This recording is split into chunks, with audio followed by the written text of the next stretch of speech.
아멘. 오늘 우리가 받을 하나님 말씀 함께 보시겠습니다. 시편 126편입니다. 시편 126편 1절에서 6절까지 말씀입니다.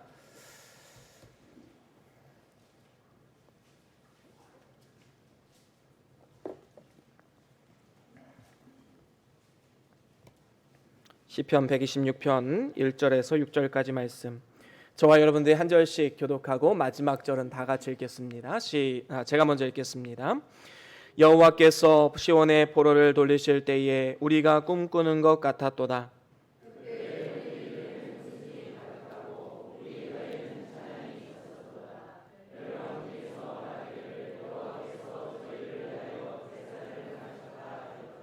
여호와께서 우리를 위하여 대사를 행하셨으니 우리는 기쁘도다.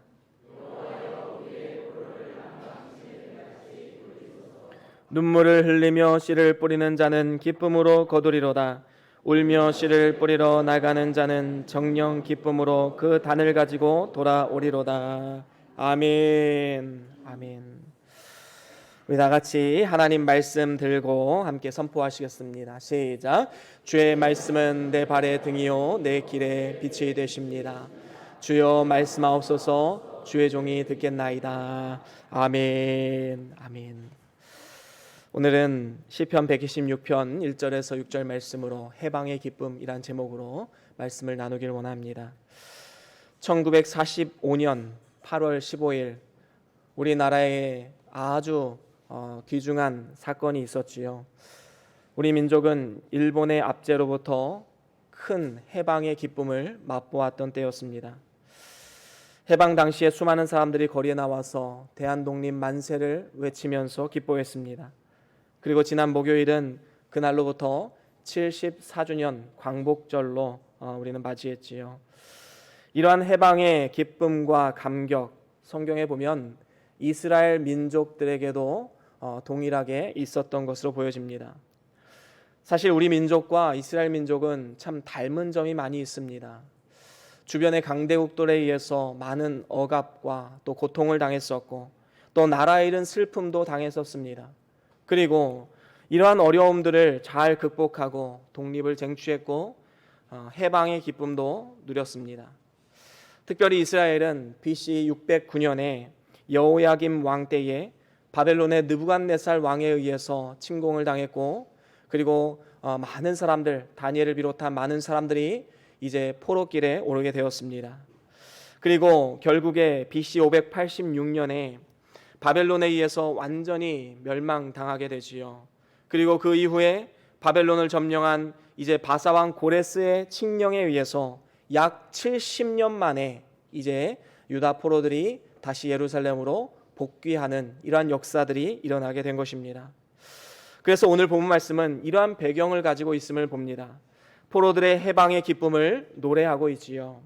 그렇다면 오늘 이 본문에 나타난 이스라엘 백성들이 그 포로 해방에서 기뻐하고 즐거워했던 이러한 모습들이 과연 2500년 이후를 살아가는 우리들의 삶 가운데 어떤 의미로 다가오고 있는가? 물론 아주 큰 관련이 있습니다. 왜냐하면 우리는 영적 이스라엘로서 하나님의 선택을 받아서 영적인 해방을 누리는 사람들이기 때문입니다. 하나님 나라의 백성이라는 공통점이 있는 것이지요. 사실 해방되기 전에 우리의 신분은 무엇이었습니까? 조상적으로부터 물려내려오던 그 죄로 말미암아 노예의 신분이었습니다. 죄의 노예, 죽음의 노예, 마귀의 노예, 육신의 노예로 자유 없이 살아가던 우리를 위해서 우리를 창조하신 그 하나님께서 육신을 입고 이 땅 가운데 내려오신 것입니다. 바로 예수 그리스도의 십자가를 통해서 우리를 지으신 그 손에 구멍이 뚫리는 이 아픔과 고통을 겪어가시면서 십자가의 고통을 견뎌내시면서 우리를 하나님의 자녀로 거듭날 수 있도록 은혜의 길을 우리에게 허락해 주신 것입니다. 그래서 에베소서 2장에는 이렇게 말하지요. 우리 같이 한번 읽어볼까요? 에베소서 2장 먼저 1절부터 3절까지 먼저 쭉 한번 읽어보겠습니다. 시작. 너희의 허물과 죄로 죽었던 너희를 살리셨도다. 그때에 너희가 그 가운데서 행하여 이 세상 풍속을 쫓고 공중의 권세 잡은 자를 따랐으니 곧 지금 불순종의 아들들 가운데서 역사하는 영이라. 전에는 우리도 다 그 가운데서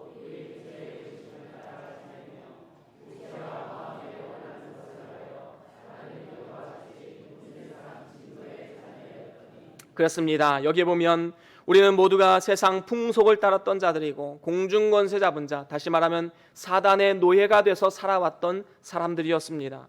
그래서 육체가 원하는 것만 추구하고 그것만을 바라보는 사실은 본질상 진노의 자녀였지요. 하지만 하나님께서 은혜를 베푸십니다. 어떻게 은혜를 베푸십니까? 2장 4절 5절 우리 계속해서 쭉 읽어보겠습니다. 4절과 5절 시작. 긍휼에 풍성하신 하나님이 우리를 사랑하신 그 큰 사랑을 인하여 허물로 죽은 우리를 그리스도 예수 안에서 살리셨고 너희가 은혜로 구원을 얻은 것이라. 아멘. 그렇습니다.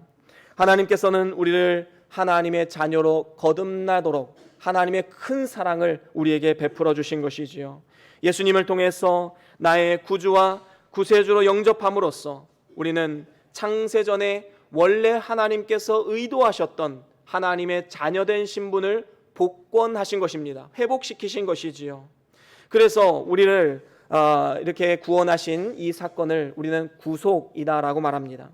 이러한 구속은 죄에 대해서 더 이상의 정죄함이 없는 우리의 삶의 모습을 말합니다. 죄와 사망에서 해방되어서 이제는 하나님께 속한 하나님의 백성됨을 선포하는 것이지요. 그래서 로마서 8장에 보면 이렇게 우리에게 선포하고 있습니다. 우리 같이 한번 읽어볼까요? 로마서 8장 1절과 2절입니다. 함께 읽습니다. 시작. 그러므로 이제 그리스도 예수 안에 있는 자에게는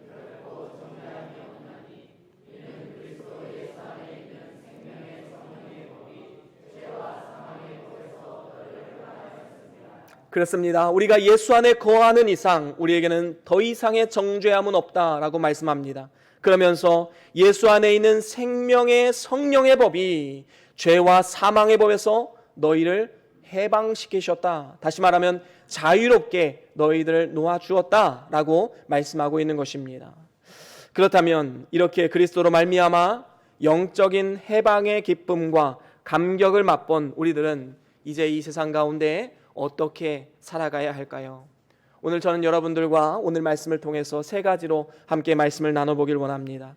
우리가 진정으로 포로에서 해방된 자로 살아간다면 우리의 삶의 자세는 달라져야 할 것입니다. 그것은 첫 번째로 기뻐하며 찬양하라라는 것입니다.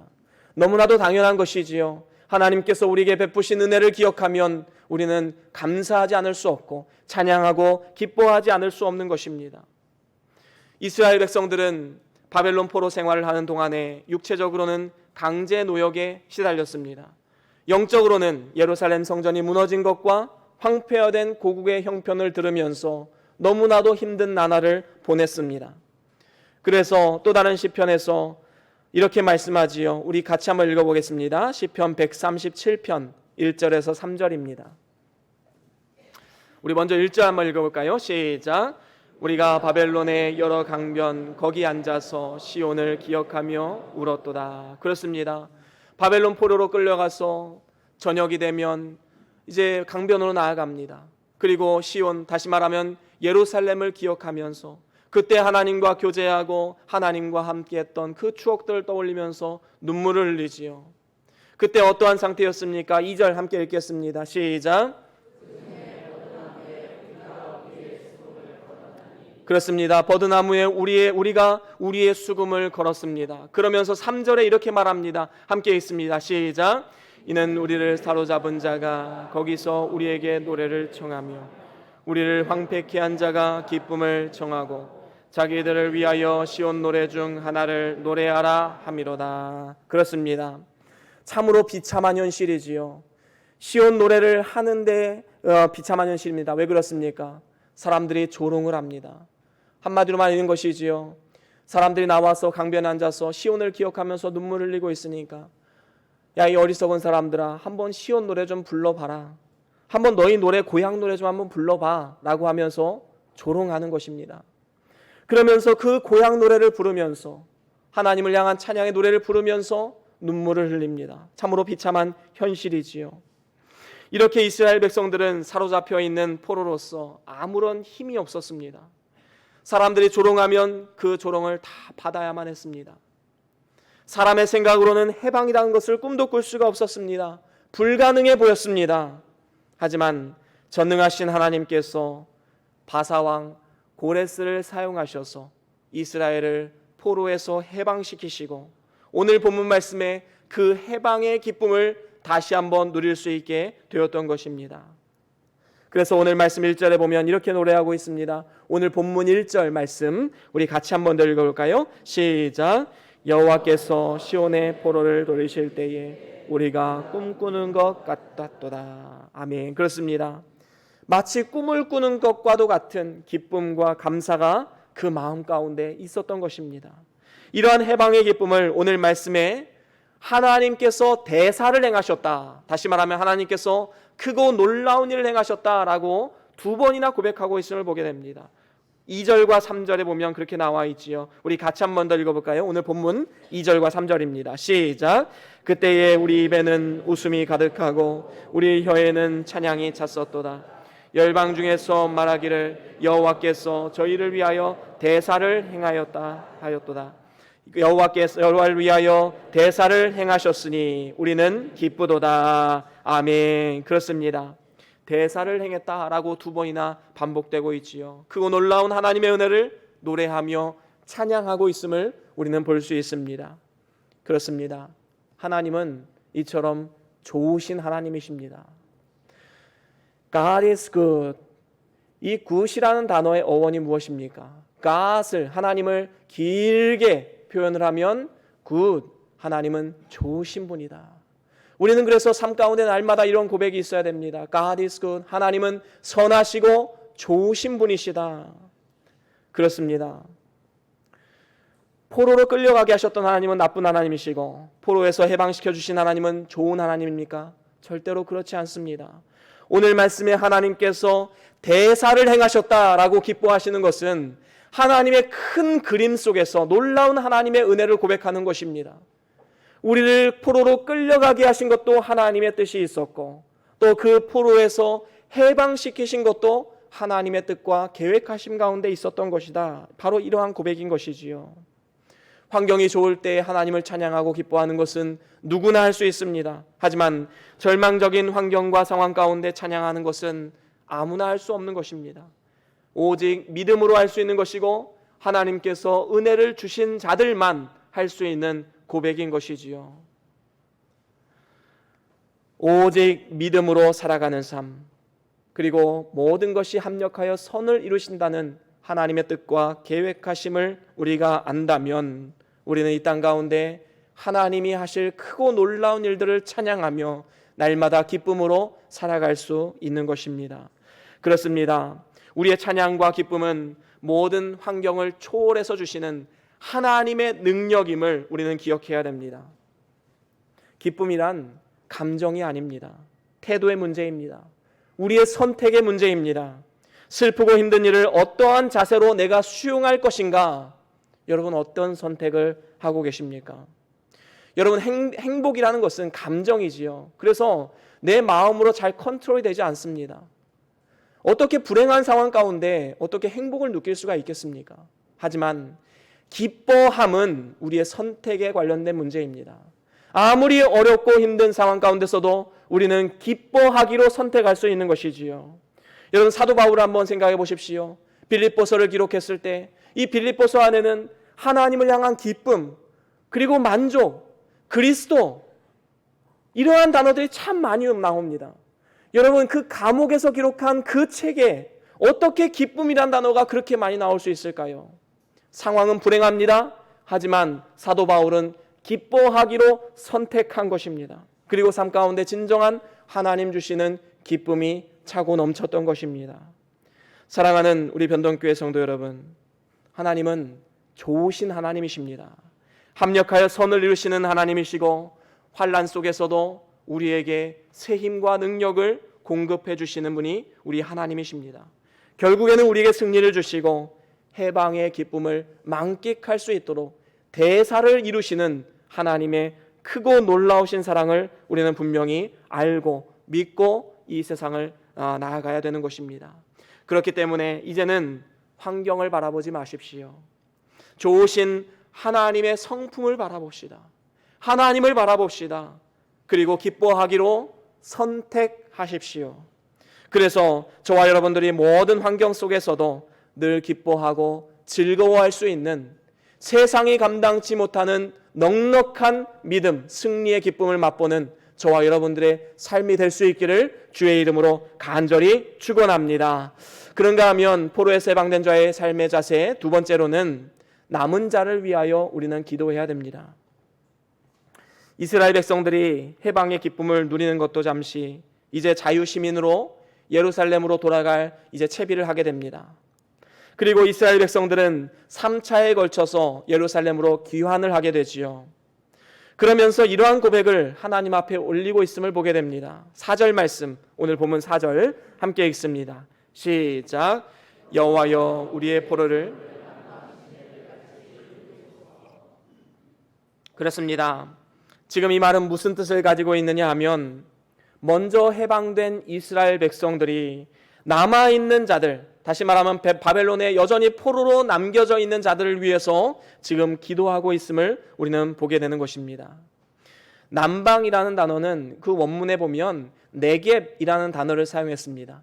이 네겝이라는 단어는 바짝 마르다라는 뜻을 가지고 있습니다. 그런데 그 당시에 이 팔레스타인 남부 지역이 굉장히 바짝 마른 이 황무지와 같은 지역이었기 때문에 네겝 지역이다라고 고유명사로 사용하기도 했습니다. 그래서 오늘 본 말씀에 보면 남방 시내들 같이 돌리소서, 이 말은 뭐냐 하면 이 남방에서 이 시내와 같이, 다시 말하면 그 남방 지역에 이제 비가 오면 시내가 흐르고 땅을 촉촉하게 윤택하게 만드는 것처럼 마치 남방의 시내들과 같이 우리를 돌리소서, 우리를 회복시키소서, 그들도 역시 예루살렘으로 돌아오게 해 주시옵소서, 이러한 고백을 지금 하고 있는 것입니다.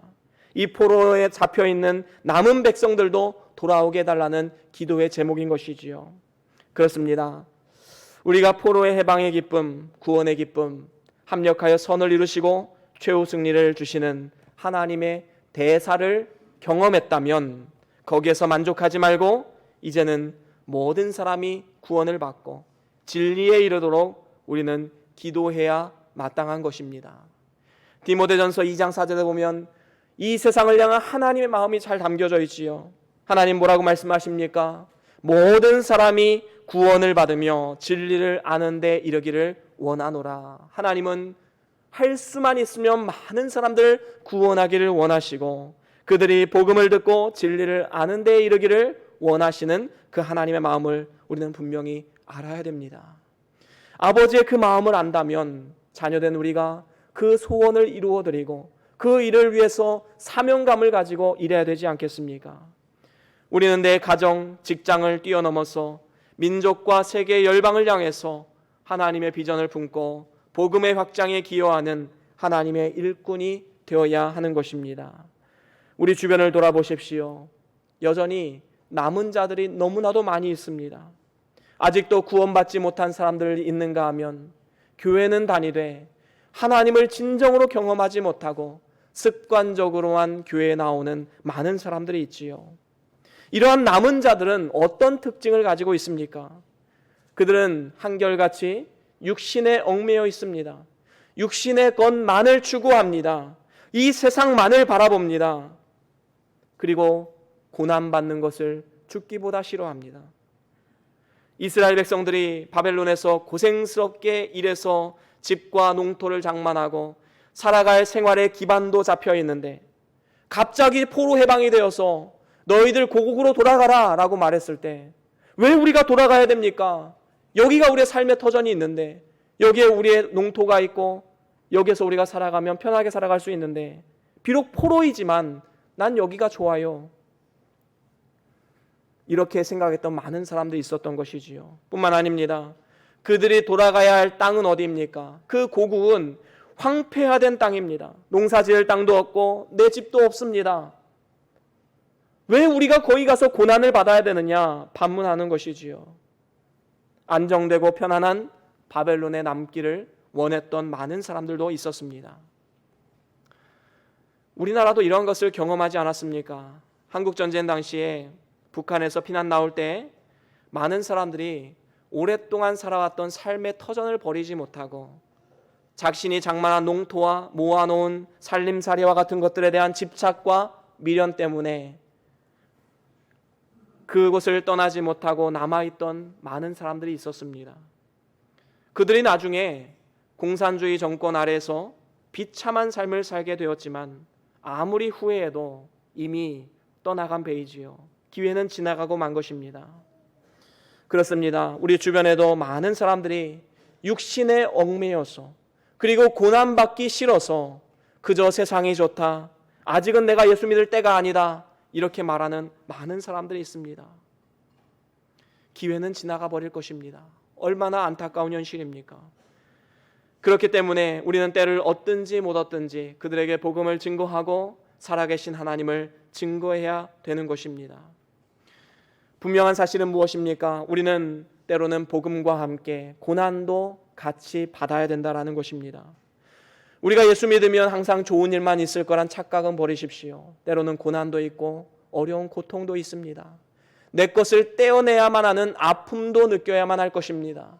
하지만 그 길 끝에 우리 주님께서 계시고 하나님의 위로와 축복이 있고 하나님 나라의 상급이 있음을 알기에 우리는 오늘 우리가 심겨진 그곳에서 남은 자를 위해서 눈물로써 기도하는 이러한 삶을 살아갈 수 있는 것입니다. 이 세상에서 당하는 우리의 고난은 장차 우리에게 나타날 하나님의 영광에 비하면 아무것도 아니다, 감히 비교할 수가 없다라고 로마서 8장에는 분명히 기록하고 있습니다. 그렇기 때문에 나 자신을 비롯해서 우리 주변에 있는 수많은 남은 자들을 위해서 우리는 기도해야 합니다. 진리 안에서 자유를 누리지 못하고 세상에 얽매여서 진정한 해방의 기쁨과 감격을 누리지 못하는 사람들이 진정으로 예수를 만나고 삶의 의미와 가치를 찾고 진정한 기쁨과 감격을 누리는 하나님의 은혜를 경험하는 사람이 되기를 우리는 끝까지 기도해야 됩니다. 절대로 포기하지 마십시오. 이것이 바로 먼저 예수 믿어서 하나님의 대사를 경험한 우리에게 주신 하나님의 사명인 것입니다. 그런가 하면 마지막으로 세 번째, 포로에서 해방된 자의 삶의 자세, 세 번째는 눈물을 흘리며 씨를 뿌리라라는 것입니다. 이제 70년 동안 포로로 잡혀 있다가 돌아온 백성들이 예루살렘으로 돌아왔습니다. 하지만 그들이 무너진 성전과 성벽을 재건한다는 일은 결단코 쉬운 일이 아니었습니다. 눈물 나는 일이었습니다. 고통이 있었습니다. 이것은 마치 울며 씨를 뿌리는 것과 같아서 수고와 고생이 따라오는 것이지요. 그래서 오늘 본문 말씀 5절과 6절에 보면 이렇게 말씀합니다. 우리 같이 한번 읽어볼까요? 시작. 눈물 흘리며 씨를 뿌리는 자는 기쁨으로 거두리로다. 울며 씨를 뿌리러 나가는 자는 정령 기쁨으로 그 단을 가지고 돌아오리로다. 아멘. 그렇습니다. 이렇게 눈물을 흘리며 씨를 뿌리는 자에게 하나님께서는 절대로 절망을 안겨주지 않으십니다. 반드시 추수의 기쁨을 우리에게 주시는 것이지요. 실제로 이스라엘 백성들이 예루살렘에 돌아와서 성전과 성벽을 재건할 때에 많은 주변의 대적들이 찾아와서 방해를 했지요. 에스라 4장에 보면 이 스룹바벨이 성전을 다시 재건하는데 많은 대적들이 나와서 왕과 이간질을 시킵니다. 그래서 잠시 이 성전 재건이 중단되었던 적이 있었지요.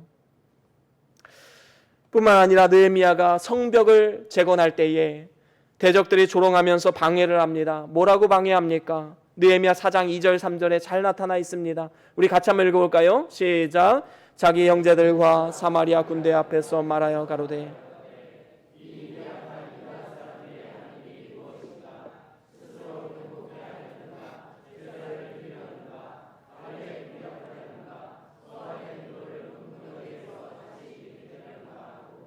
암몬 사람 도비아는 곁에 섰다가 가로되 저들의 건축하는 성벽은 여우가 올라가도 곧 무너지리라 하더라. 그렇습니다. 지금 이 사마리아 총독이었던 산발랏, 이 사람이 자기의 동료들과 사마리아 군대들 앞에서 이렇게 모욕을 합니다. 얘들아, 도대체 너희들 뭐 하는 거니? 이 성벽을 너희들 다시 쌓겠다고? 헛된 일 하지 마. 지금 여기서 제사를 드리겠다는 거니? 하루 만에 이 일을 끝낼 수 있다는 거야? 불타버린 이 돌을 흙무더기 속에서 다시 꺼내서 쓸 수 있다고 너희들은 생각하니? 아주 빈정거리며 조롱하는 모습을 보게 됩니다. 그의 곁에 서 있던 암몬 사람 도비아는 또 한마디 거듭니다. 너희들이 만드는 이 성벽은 여우 한 마리만 올라가도 이거는 쉽게 무너지고 말 거야. 열심히 하고자 했던 많은 이스라엘 사람들을 좌절시키고 절망에 빠지게 만들었습니다. 하지만 이러한 영적 전쟁에도 불구하고 스룹바벨과 느헤미야는 눈물을 흘리면서 씨를 뿌린 결과 성전이 완공되었고 성벽은 52일 만에 완공되게 되었습니다. 놀라운 하나님의 대사였지요. 그 성전과 성벽 안에서 이제 앞으로 모든 이스라엘 백성들은 안전한 안식과 또 평안을 누리게 될 수 있었습니다. 그렇습니다. 포로에서 해방된 자들에게는 그것으로 끝이 아니라 이제 삶 가운데 실질적인 영적 전쟁이 있습니다. 사단의 공격도 있을 것입니다. 세상 사람들의 조롱도 있을 것입니다. 그래서 포로 귀환 공동체는 영적 전쟁을 통해서 미래의 열매를 준비하는 세대다라고 우리는 표현할 수 있는 것입니다. 그래서 이제는 해방의 기쁨은 뒤로 하고 사명감을 가지고 눈물을 흘리면서 씨를 뿌려야 되는 것이지요. 누구를 위해서입니까? 우리 주변과 우리 다음 세대를 위해서 하는 것입니다. 씨를 뿌리면 지금 당장 바로 줄기가 올라오고 꽃이 피고 열매가 맺으면 얼마나 좋겠습니까? 하지만 그렇지 않습니다. 당장은 눈에 보이지 않습니다. 가시적인 성과도 나타나지 않습니다. 하지만 우리는 끝까지 인내하면서 계속해서 씨를 뿌리고 가꿔야 되는 것이지요. 그렇게 할 때에 하나님께서 기쁨으로 그 단을 거둘 수 있도록 인도해 주시는 것입니다. 한국전쟁 당시 피난민들이 내려오면서 그 피난민 중에 한 분이 이런 간증을 하는 것을 제가 들은 적이 있습니다. 그분이 이 옥수수 씨앗을 이제 종자죠. 그것을 자신이 먹지 않고 그것을 오면서 계속해서 뿌리면서 왔다고 합니다. 땅에다 묻어두고 뿌리면서 피난길을 내려온 거예요. 이분이 이것을 지금 당장 먹고 싶으면 먹을 수 있었겠지요. 삶아서 먹을 수 있었을 것입니다. 하지만 그분이 피난을 내려오면서 이것을 옥수수 종자를 심었던 이유는 무엇입니까? 이제 전쟁으로 황폐화되어서 먹을 것이 없는 우리 민족들을 향해서 그래도 이 옥수수가 조그만 힘이 되어주기를 원했던 것이지요. 정말로 우리는 이분의 마음을 우리가 안다면 우리는 오늘 심겨진 우리의 삶 가운데 열심히 눈물로써 씨앗을 뿌려야 됩니다. 오늘 우리가 눈물로 심는 씨앗, 하나님께서는 반드시 열매를 맺게 하시고 이를 통하여서 누군가가 그 혜택을 보면서 하나님께로 돌아오게 될 줄로 믿습니다. 심겨진 그곳에서 눈물로 씨앗을 뿌리십시오. 무너진 성전을 재건하고 성벽을 재건하십시오. 우리 주변을 돌아보십시오. 우리 가정이 무너졌고 우리 이 땅, 이 사회가 무너졌고 이 나라와 민족이 무너졌고 전 세계가 무너져가고 있습니다. 이런 상황 가운데 우리가 그 모습을 볼 수 있는 영안이 열렸다면 하나님께서 우리에게 사명을 주신 것입니다. 먼저는 내가 회복되어지고 내 가정을 회복시키고 무너진 내 학교, 내 직장, 영적으로 무너진 이 사회를 향해서 눈물로써 씨앗을 뿌리며 우리는 기도하면서 낮아지고 섬기는 하나의 미랄로서 우리는 썩어져야 되는 것입니다. 그렇게 할 때에 하나님의 능력이 나를 통해서 역사해서 많은 열매로 맺어지고 또 나를 통해서 많은 사람들 축복하고 그들에게 하나님의 사랑을 증거하는 복의 통로로서 쓰임받게 되는 것입니다. 사랑하는 우리 변동교회 성도 여러분, 이제 말씀을 마무리합니다. 우리 모두는 죄와 사망으로 말미암아 본질상 진노의 자녀였습니다. 죄의 노예였습니다. 하지만 하나님께서 예수 그리스도를 이 땅 가운데 보내주시고 이 노예의 신분에서 하나님의 자녀된 신분으로 우리를 거듭나게 하셨습니다. 이러한 기쁨과 감격을 누렸다면 이제 우리는 사명감을 가지고 이 세상 가운데 나아가야 됩니다. 먼저는 여러분 기뻐하기로 선택하십시오. 기쁨은 선택의 문제입니다. 절대로 내 감정이 아닙니다. 삶에 대한 태도입니다. 어떠한 상황 가운데서 내가 절대로 무너지지 않고 하나님 앞에 기뻐하기로 결단하십시오. 또 한 가지는 남은 자를 위해서 기도해야 됩니다. 나 하나만 복을 받고 구원받는 데만 만족하는 것이 아니라 믿지 않는 내 가족들, 내 주변 친구들, 직장 동료들, 이분들 위해서 우리는 끝까지 기도해야 됩니다. 이 남은 자를 위한 기도, 우리의 사명이지요. 마지막으로 세 번째로는 눈물을 흘리면서 씨앗을 뿌려야 됩니다. 여러분, 가정 가운데, 이 사회 가운데, 내 학교 가운데, 내 직장 가운데 영적으로 무너져가는 모습을 본다면 여러분들의 사명인 줄로 아십시오. 우리가 낮아지고 섬기는 모습으로 그들 가운데 하나님의 사랑을 전달해 줄 때 기쁨으로 단을 거두리로다. 하나님께서 많은 열매로 우리의 삶 가운데 허락해 주실 줄로 믿습니다. 저와 여러분들이 이 세 가지를 잘 실천함을 통해서 심겨진 그곳에서 먼저는 나 자신이 하나님 주신 복으로 살아가고, 더 나아가 주변 사람들을 축복하고, 더 나아가서 하나님을 기쁘시게 하는 축복의 삶을 살아갈 수 있기를 주의 이름으로 간절히 축원합니다. 우리 다 같이 오늘 받은 말씀 기억하시면서 잠깐 동안 기도하시겠습니다. 먼저 나 자신을 위해서 기도합시다. 내 가정, 내 직장, 이 사회를 향해서 우리가 어떠한 사명감을 가지고 살아가야 하는지 하나님의 음성에 귀를 기울이면서 잠깐 동안 기도하시겠습니다.